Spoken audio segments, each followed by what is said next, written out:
సరే ఇంటికి వెళ్ళేటప్పటికే టైం అయింది. పొద్దున ఆలోచించాను, నిన్న రాత్రి మాట్లాడితే మా అమ్మ ఏదో చెప్పింది, సరే ఆలోచిస్తూ పడుకున్నాను అనుకోండి. కానీ ఇవాళ ఏమనిపించిందంటే నాకు ఉదయం, ఇవాళ మనం జరుపుకుంటుంది ఏంటి, స్వామి ఆరాధన మహోత్సవాలు జరుపుకుంటున్నాం కదా. 2011 ఏప్రిల్ 24వ తేదీని స్వామివారు దేహం చాలించారు. దేహం త్యాగం చేశారు అన్నాం, మనం చేశారు. ఎందుకంటేనండి 2010లో మా వారికి బైపాస్ ఆపరేషన్ చేశారు హైదరాబాద్. చేసినప్పుడు 3 నెలలు రెస్ట్ తీసుకున్న తర్వాత మార్చిలో అయిపోతే మేము శ్రీరామనవమి తర్వాత స్వామివారి దర్శనానికి అని చెప్పి పుట్టుపర్తి వెళ్ళాము. అంటే తనకు అక్కడ ఒకసారి దర్శనం చేసుకుని అప్పుడు నేను మళ్ళీ జాబ్ పెట్టుకుంటాను, జామ్నగర్లో ఉండేవాడు అనుకున్నాను. మేము వెళ్ళేసరికి స్వామికి అప్పుడు కొంచెం అనారోగ్యంగా ఉంది, దర్శనానికి రావట్లేదంటూ చాలామంది చెప్పేవారు. కానీ అద్భుతమైన దర్శనాలు ఇచ్చారు, అద్భుతమైన దర్శనాలు ఇచ్చారు. ఆయన ఒక్కరూ నుంచుంటే పక్క నుంచి వెళ్ళిపోతే ఇలా బ్లెస్ చేస్తూ వెళ్ళిపోయారు. ఆయన పక్కగా నుంచుంటే ఇలాగా నేను మా మేనత్ గారితో వెళ్ళాను, ఇక్కడ ఉండేవారు ఆవిడ, ఇప్పుడు లేదనుకోండి. వెళ్తున్నప్పుడు ఆవిడ విని నాకు అయ్యో ఆ దర్శనం మనకు అవ్వలేదురా సుబ్బు అని అంది నాతో. మళ్ళీనండి ఏదో మన మనసులో మాట ఆయనకి తెలిసినట్టుగా ప్రశాంతి నిలయంలోకి వస్తూ ఆ కారులోనే 2 రౌండ్స్ వేసారండి. ఆయన ఎలాగైతే బయట చూపించారో అలాగే దర్శనం ఇచ్చారు. అలా ఏంటంటే తర్వాత కూర్చుని పాటలు పాడమన్న వాళ్ళని పాడమన్నట్టుగానే ఉన్నారు. అంటే రారు రారు అన్న మనిషి ఆ రోజున రారు రారు అన్న వాళ్ళకి నిజంగా ఒక బెరకిల్లాగే కనిపించింది. అది అయిపోయింది, మేము దర్శనం చేసుకుని వెళ్ళిపోయాము. జామ్నగర్ వెళ్ళిపోయాక తర్వాత మనకి తెలిసిన కబురు స్వామివారికి ఇది లేదు, పేరు అన్నది భౌతికంగా మనకి ఎదురుగుండా లేదు, శారీరకంగా చూడాలని తెలిసింది. అది అయిపోయింది. అంటే మనం ఇవాటికి 15 సంవత్సరాలు అయిందండి స్వామి మన నుంచి శారీరకంగా వెళ్ళి, మానసికంగా నేను అనను, శారీరకంగా వెళ్ళి మనకి దూరం. అది ఆయన శరీరం త్యాగం చేసింది 15 సంవత్సరాలు. అందుకని నాకు బాగా గుర్తు 2011 ఏప్రిల్ 24వ తేదీ అయిపోయింది. మరి ఇప్పుడు ఆయన అవతారంగా వచ్చారు మనకి, సత్యసాయి అవతార ప్రకటన అని చెప్పేసి మనం అన్నిట్లో చదువుతూనే ఉంటాం. ఎందుకు వచ్చారు అవతారంగా? ఈయనే కాదు కదా, ఇంతకు ముందు ఇంకా చాలా అవతారాలు వచ్చాయి. రామావతారం వచ్చింది, కృష్ణ అవతారం వచ్చింది, ఇలా చూసుకుంటే చాలా అవతారాలు వచ్చాయి. మరి మనకి ఈ స్వామి ఏం చెప్పారు, మనకి 5 హ్యూమన్ వాల్యూస్ చెప్పారు. మీ అందరికీ తెలుసు. ఏంటి, ఎవరైనా చెప్తారు? 5 హ్యూమన్ వాల్యూస్ మనకి చెప్పింది సత్య, ధర్మ, శాంతి, ప్రేమ, అహింస. మరి ఇప్పుడు స్వామి చెప్పినప్పుడే ఉన్నాయా ఇవి? ఇంతకు ముందు లేవా అండి? లేవా ఇంతకు ముందు? ఉన్నాయి. శ్రీరాముడు ధర్మానికి ప్రతీక, సత్యహరిశ్చంద్రుడు సత్యానికి ప్రతీక అండి. ఇవన్నీ మనం చదువుకున్నాం. బలిచక్రవర్తి ఎన్నెన్ని కథలో ఉన్నాయి మన రామాయణం మహాభారతాలు తీస్తే. ఏంటయ్యా తేడా అక్కడికి ఇక్కడికి? అవన్నీ మనం చూడలేదు. అవన్నీ మనం ఏం చేసాం, మన పుస్తకాల్లో చదువుకున్నాం, ఎవరు చెప్తే విన్నాం. ఇప్పుడు మన షణ్ముఖ శర్మ గారి ఇక్కడ చెప్తుంటే కొన్ని విషయాలు తెలుస్తున్నాయి. అలాగ మనం తెలుసుకున్నాం. కానీ మన అదృష్టం ఏంటయ్యా అంటే స్వామిని కళ్ళారా చూసేటటువంటి అదృష్టం మన అందరికీ కలిగింది. ఆయన స్పీచెస్ వినే అదృష్టం కలిగింది మనకి. ఒక డిస్కోర్స్ చదవడమే కాదు, ఆయన చెప్తుంటే ఇలా విన్నాం ఎదురుగా. ఏమంటే అలాగా తెలుగులో మాట్లాడుతుంటే అది విన్నా ఎంత అదృష్టంగా ఉంటుంది. ఇక్కడ షణ్ముఖ గారు చెప్తుంటేనే మనకి, సప్తాహాలు చేస్తుంటేనే మనకి ఎంతో పొలికించిపోతాం. అది వింటుంటేనే. అలాంటిది అక్కడికి వెళ్ళి, అది కూడా ప్రశాంతి నిలయం. అక్కడికి వెళ్ళామంటే మనం రీఛార్జ్ అయిపోతూ ఉంటాం వెళ్ళిన ప్రతిసారి కూడా.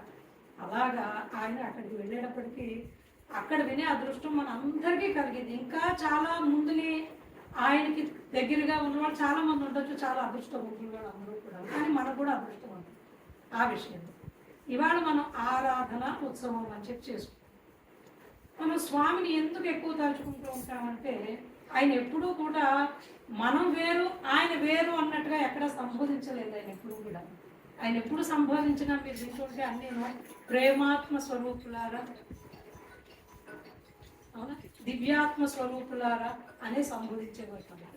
ఎందుకని ఆయన ప్రేమ స్వరూపం, మనం కూడా ప్రేమ స్వరూపంగానే ఆయన చూశారు. అంటే మన్ని కూడా ఆయన ఏమని నేను వేరు మీరు వేరు అని ఎప్పుడు అనలేదు. ఆయన ఎప్పుడు నేను దేవుడు కాదు, నేను దేహిని, అంటే నేను మీ అందరి దాంట్లోనూ కూడా ఉన్నాను. నేను అంటే మనుషులనే కాదు, మళ్ళీ అక్కడ పక్షులు, వృక్షాలు, నదులు, ఏది చూసినా అన్నింట్లోనూ నేను ఉన్నాను. అలాగే చూపించినప్పుడు ఆయన ప్రేమావతారం కాబట్టి మనం మనం పాడుకుంటూ ఉండే కదా, ప్రేమ ముదిత మనసితము రామ రామ, అది చదువు. తర్వాత మన భజనలో కూడా ప్రేమావతార, భజన కూడా ఉంటుంది పూర్ణావతారం అని చెప్పేసి, అది ఆయన. సరే ఇప్పుడు మనకి దీంట్లోకి వచ్చింది, నాకు ఇచ్చిన టైం 10 నిమిషాలు ఇచ్చారు కదా. దీంట్లో ఏంటంటే ఇప్పుడు మనం ఆరాధన ఉత్సవాలు, దీనికి ఇంకో పేరు ఏం పెట్టలేదు. స్వమాతి చెందిన రోజుని కానీ, లేకపోతే త్యాగం చేసిన శరీరం డిఫరెంట్ పేర్లు ఏమైనా పెట్టచ్చు. మీరు షిర్డీ సాయికి అంటారు సమాధి చెందిన దినం అని చెప్తారు, అలాగే ఏదైనా చెప్పొచ్చు మనం. కానీ వీటికి ఏమీ చెప్పలేదు. దీనికి ఏం చెప్పారు? ఆరాధన మహోత్సవం. ఉత్సవం కూడా కాదు, మహోత్సవం. ఆరాధన అంటే ఏంటండి? ఎవరైనా అర్థం చెప్పగలరా? ఆరాధన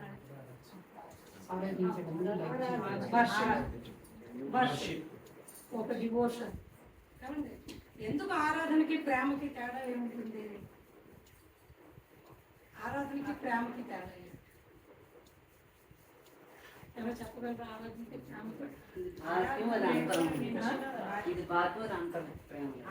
రాధ కృష్ణుని ఆరాధించింది. రాధ పూజించలేదు కృష్ణుడిని, ప్రేమించలేదు కృష్ణుడిని, ఆరాధించింది. మీరా ఏం చేసిందండి? మీరా కృష్ణుడిని ఆరాధించిందండి. వాళ్ళు ఎవరు పూజించలేదు. తేడా ఏంటయ్యా అంటే, నువ్వు పూజ కానీ ప్రేమ కానీ చేసేటప్పటికి ఒక లైన్ ఒకటి వస్తూ ఉంటుంది మనకి ఎక్కడైనా సరే, ఒక రకమైన కంపారిజన్ వస్తూ ఉంటుంది. నేను చేశాను కదా, ఇంకా ఎందుకు రాలేదే, మనమే అనుకుంటున్నాం ఇలా ఇంత పూజ చేశాను ఏంటి ఇంకా సరిగ్గా రాలేదు. మనసులో మనుషులం కదా మనం అనిపిస్తూ ఉంటుంది. కానీ ఆరాధన అనేటప్పటికి ఒక సైడేనండి, అది రెండో సైడ్. అటు నుంచి ఏమి ఎక్స్పెక్ట్ చేయరు ఆరాధించేవాడు. రాధకు అందుకునే కృష్ణుడు అంత స్థానాన్ని ఇచ్చాడు. మీరు ద్వారకంలో కనుక చూస్తే ఫస్ట్ మొట్టమొదట ఆయనకి వెళ్ళే నైవేద్యం రాధాదేవి దగ్గర నుంచి వెళ్తుందండి, వెన్న అక్కడికి వెళ్తుంది. రాత్రి లాస్ట్లో ఇచ్చేటటువంటి నైవేద్యం రుక్మిణి దగ్గర నుంచి వెళ్తుంది. అంటే ఎంత స్థానం ఆలోచించండి దాన్ని ఆరాధన.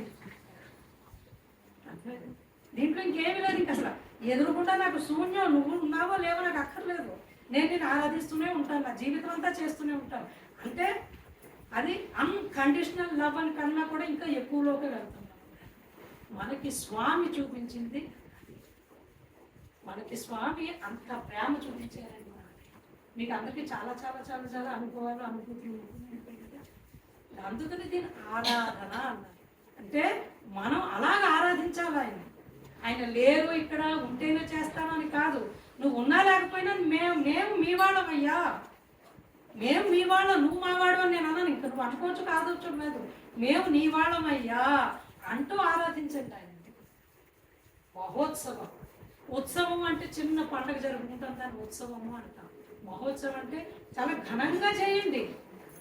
ఎప్పుడు చేస్తామంటే ఇది ఘనంగా మనం ఆయన చెప్పినటువంటి ఆ క్రమశిక్షణ, ఆయన చెప్పినటువంటి ఆ నియమాలు, ఆయన చెప్పినటువంటి ఆ జీవిత విధానాన్ని మనం పాటిస్తే మనం అంత గొప్ప దాంట్లో పెడతాం. అవునా కదా?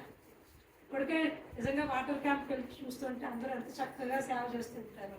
ఇవాళ ఎన్ని సేవలు జరిగాయండి, ఇవాళ ఎంత చక్కగా ఉన్నాయో చెప్తుంటే అందరూ కూడా ఇవాళ మీరు కూడా వెళ్ళారు కదా, ఎంత చక్కగా చదివా. వచ్చిన వాళ్ళు ఎవరు మనకు తెలియదు, మన ఎవరు వాళ్ళకి తెలియదు. అక్కడ ఉన్నది ఏంటంటే స్వామి అంతే అంటారు. అంటే ఆయన మనకు చూపించేటటువంటి విధానం అంత గొప్ప విధానం. ఆయన ఒక విషయం చెప్తూ ఉంటారు స్వామి. మీరు నాకేదో పాదదర్శనం ఇచ్చేసాను, మీరు పాదదర్శనం తీసేసుకున్నారు, అది నా పాదాలు ఉత్తేసారు, అయిపోయింది. ఇది కాదు నేను కోరుకునేది. ఏంటి కోరుకుంటున్నాను? పాదం అంటే ఎప్పుడూ కూడా మొత్తం అంత దర్శనం కన్నా కూడా పాద దర్శనం చాలా ఘనమైంది, చాలా గొప్పది. ఎందుకంటే ఎక్కడ మీరు చూసినా కూడా పాద దర్శనం చాలా గొప్పది. ఇప్పుడు మన వెంకటేశ్వరకి తిరుపతి వెళ్ళినా ఎక్కడికి వెళ్ళినా కూడా, తర్వాత తిరుపతి వెళ్ళినా కూడా ముందు శిరస్సు నుంచి చూడకండి అమ్మా, మీరు పాదం నుంచి చూడమంటారు. ఎందుకంటే పాదం దగ్గర ఎప్పుడైతే తర్వాత మనకి ఇంటికి ఎవరు పెద్దవాళ్ళు వచ్చినా పాదాలకు నమస్కారం చేయాలంటారు. ఎదురుండే వాళ్ళ నుంచి నమస్కారం కాదు, ఇప్పుడు అలవాట్లు వచ్చేస్తున్నాయి కానివ్వండి. ఎందుకంటే ఆ పాదాలు ఎక్కడెక్కడికి వెళ్ళాయో మనకి తెలియదు. పాదం అన్నది ఒక బాట చూపిస్తుందండి, ఎప్పుడూ కూడా ఒక బాట చూపిస్తుంది. అది భగవంతుడు దామనివ్వండి, ఎవరిదైనా సరే. నేను ఇవాళ ఒకటి దండం పెట్టానంటే ఏమో ఏ గొప్ప పనులు మీరు చూసుంటారో, మీ వల్ల నాకు అవన్నీ ఏమొస్తాయో మనకు తెలియదు. కాబట్టి ఆ బాటలో వెళ్ళాలి స్వామి అని అంటుంటాడు. కాబట్టి అది కాదు నేను కోరుకునేది. నేను ఎందుకు వచ్చాను ఇక్కడికి అవతారంగా, నేను మిమ్మల్ని ఎంతో ఉన్నతంగా తీసుకెళ్ళడానికి వచ్చాను నేను ఇక్కడికి.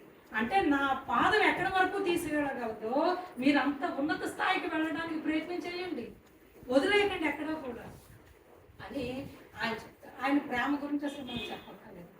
మన మామూలుగా ప్రేమ అంటే ఒక తల్లి ప్రేమ చెప్తాం, అవును కదా. భార్య ప్రేమ చెప్పం, కూతురు ప్రేమ చెప్పం, కొడుకు ప్రేమ చెప్పం అంట. తల్లి ప్రేమ గురించే మనం ఎక్కువ చెప్తాం.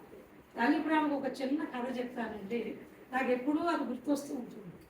ఒక మంచి కంపెనీలో ఉద్యోగం చేస్తున్న ఒక అతనికి ప్రమోషన్ వస్తుంది, జీతం ఇంక్రిమెంట్లు అన్నీ వస్తాయి. వచ్చేసరికి కొలీగ్స్ అంటారు, నువ్వు మాకు పెద్ద పార్టీ ఇవ్వాలంటే. అంతే కదా, ఎవరైనా వచ్చిందంటే బాబాని కదే అడుగుతారు. వచ్చిందంటే వచ్చేస్తాడు, ఒక నవ్వుతాడు, వచ్చేస్తాడు. ఇంటికి రాగానే పిల్లలేమో నాన్న నీకు ప్రమోషన్ వచ్చింది వాళ్ళతో చెప్తే, అయితే మమ్మల్ని అక్కడికి తీసుకెళ్ళి ఇక్కడికి తీసుకెళ్ళి అది కొని ఇది కొనాలి. తర్వాత భార్య దగ్గరికి వెళ్తాడు, భార్యతో చెప్తే భార్య అయితే నాకు నగ కొను లేదంటే అది కొను చీర కొను అంటాడు. ఇది కామన్. ఇతనికి రావలసినంత సంతోషం రావట్లేదు. అక్కడ వాళ్ళు ఇచ్చారు లెటర్ దగ్గర సంతోషం రావట్లేదు. ఒక గదిలో ఒక తల్లి దగ్గుతూ పడుకుంది. ఆ తల్లి దగ్గరికి వెళ్తాడు. వెళ్ళేటప్పటికి తల్లితో చెప్తాడు, అమ్మ నాకు ప్రమోషన్ వచ్చింది అనేటప్పటికి పొంగుకున్నటువంటి ఒక కటిక బెల్లం ముక్క తీసి ఆ కొడుకు నోట్లో పెడుతుందండి. అది తల్లి ప్రేమ. ఏమి ఆశించదు తల్లి ప్రేమ అండి. తల్లి ఎప్పుడు ఏమి ఆశించదు. మీకు గుర్తుందా, మా అత్తగారు కూడా అలా పట్టి బెల్లం ముక్కలు డబ్బాలు వేసి పెట్టుకున్నారు, ఆయన తెచ్చుకుని పక్కన పెట్టుకున్నారు. కాబట్టి పెద్దవాళ్ళు ఇదివరకు అందరికీ ఉంటుంది, డబ్బులు వస్తుంటే పెట్టిన అలవాట్లు అందరికీ మీకు తెలిసే. అది తల్లి ప్రేమ అంటే అసలు ఆశించదు, అన్కండిషనల్గా తల్లిదే, ఎవరిదే ఉండదండి. అది మనం గమనించవచ్చు. ఒక తల్లి ప్రేమకే మనం ఇంత కట్టుబడిపోతే 1000 తల్లుల ప్రేమ అయినటువంటి స్వామికి మనం ఎంత కట్టుబడాలో ఆలోచించండి. ఎంత ఆలోచించాలి? ఆయనకి రోజుకి ఒకసారి ఆయన దగ్గర మనం ఆలోచిస్తే, ఇప్పుడు మనం నిధి ఉంది, పొద్దునేసరికి నిధికి ఎన్నో ఫోన్లు వస్తాయి, వాటర్ క్యాంప్కి వెళ్ళారా లేదా, వీళ్ళు ఇవాళ ఇది వచ్చిందా లేదా, ప్లస్ తను వర్క్ చేస్తుంది, తనకి ఆ వర్క్ ఇది పాపం మళ్ళీ చూసుకోవాలి, ఇంట్లో అత్తగారు మామగారు పిల్లాడు వాళ్ళకి చూసుకోవాలి. కాబట్టి ఎంత బాధ్యతగా ఉంటుందో ఆలోచించండి ఒకసారి. తనకి మనం ఒక సమితి వ్యవహారానికి అదే శంకరనారాయణ గారు కూడా ఎవరున్నా కూడా ఆ పొజిషన్లో అలాగే ఉంటుంది. మరి అలా ఒక్క స్వామికి ఎక్కడెక్కడి నుంచో చెప్పేస్తూ ఉంటారు, స్వామి నాకు ఇది కావాలి, నాకు ఇది కావలేదు, నాకు ఇది కావలేదు, నాకు అది కావలేదు. ఎన్ని పెడతాయండి ఆయనకి. కానీ ఎప్పుడైనా ఆయన మొహం మీద చిరునవ్వు తగ్గడం చూసామో మనం ఎప్పుడైనా. అందుకని అది ఆయన ప్రేమ. సరే, అది అయిపోయింది. మనం ఏం చెయ్యాలండి ఈవేళ? సరే, మనం జరుగుతున్నాం, భజన చేసేస్తాం, ఇవన్నీ చేసేస్తాం, ఆయన చెప్పి కాబట్టి ఏమన్నారు, నేను ప్రేమ చూపిస్తున్నాను, నేను అన్నింటిలోనూ ఉన్నాను అంటే మీరు కూడా అంతే ప్రేమించండి అన్నింటినీ కూడా. నేను వాళ్ళలో ఉన్నాను అంటే మీకు వాళ్ళు కనబడరు. నేను ఇప్పుడు ఉషగారు కనబడరు నాకు, స్వామి కాబట్టి ఏది ఉన్నా కూడా నేను మర్చిపోతాను. అది నేను ఉషగారుగా చూశానంటే ఎన్నో కనబడుతూ ఉంటాయి, ఇలా చెప్పలేదు ఇలా చాలా వస్తాయి. అంటే ఆయన చెప్పిన గొప్ప సందేశం ఏంటి అంటే, మొత్తం అంతటా నేనే ఉన్నాను సర్వాంతర్యామిగా. కాబట్టి నన్ను చూస్తూ ఆ ప్రేమను పెంపుతుంది. ఆయన మనకి చెప్పారు, లవ్వాలి సర్వాంతర్యం. ఇది అందరికీ తెలిసిన విషయం. ఆయన ఇవాళ నేను ఏదో వింటుంటే ఆయన లాస్ట్లో ఒక మాట చెప్పారు, మీకు అందరికీ తెలుసున్న ఇదేనది. తర్వాత ఈ మాట అందరికీ పనులు జరుగుతూ ఉంటాయంటే, ఒక ఆవిడ సేవకి వెళ్ళిందట. సేవకి వెళితే ఆవిడకి మంగళసూత్రం అక్కడ పడిపోయింది. సేవకి పడిపోతే ఆవిడ అనుకుంటే, ఏంటి స్వామి నేను ఈ సేవకు వచ్చాను, మంగళసూత్రం పడిపోయింది ఎలాగా అంటే, సరే 2 రోజులు అయిపోయాక ఆవిడకి భోజన ప్రసాదాలు ప్యాకెట్లు ఇచ్చారు. ప్యాకెట్లు ఇస్తే ప్యాకెట్ ఓపెన్ చేస్తే అందులో ఉంటుంది మంగళసూత్రం. ఇది కూడా నేను వాళ్ళు వింటున్న ఏదో ఉంటుంటే అందులో వచ్చింది అనుకున్నాను. అంటే మనం అన్నీ మీకు అందరికీ కూడా జరుగుతాయి, మనకు అందరికీ కూడా జరుగుతాయి. మొన్ననే ఈ మధ్యనే జరిగింది, మా ఇంటికి ఒక గురువు గారు వచ్చారు. ఆయన వచ్చి ఏదో మాట్లాడుతుంటే అన్నాను, గురువు గారు మా ఇంట్లో ప్రశాంతంగా అనిపిస్తుందా లేక మీకు ఎందుకు అనిపించాడు? అది చాలా బాగుందమ్మా, లేకపోతే నేను ఇంట్లో అడిగేటప్పుడు నాకు తెలుస్తుంది అన్నారు. తృప్తి చెందాను.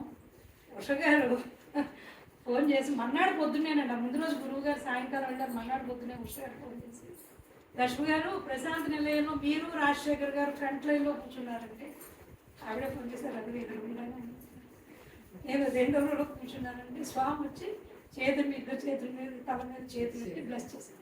అంటే నేను అడిగిన దానికి అక్కడ వచ్చిన సమాధానానికి అంటే అది నేను మాటల్లో నీ చెప్పలేను అంటే నువ్వు మంచి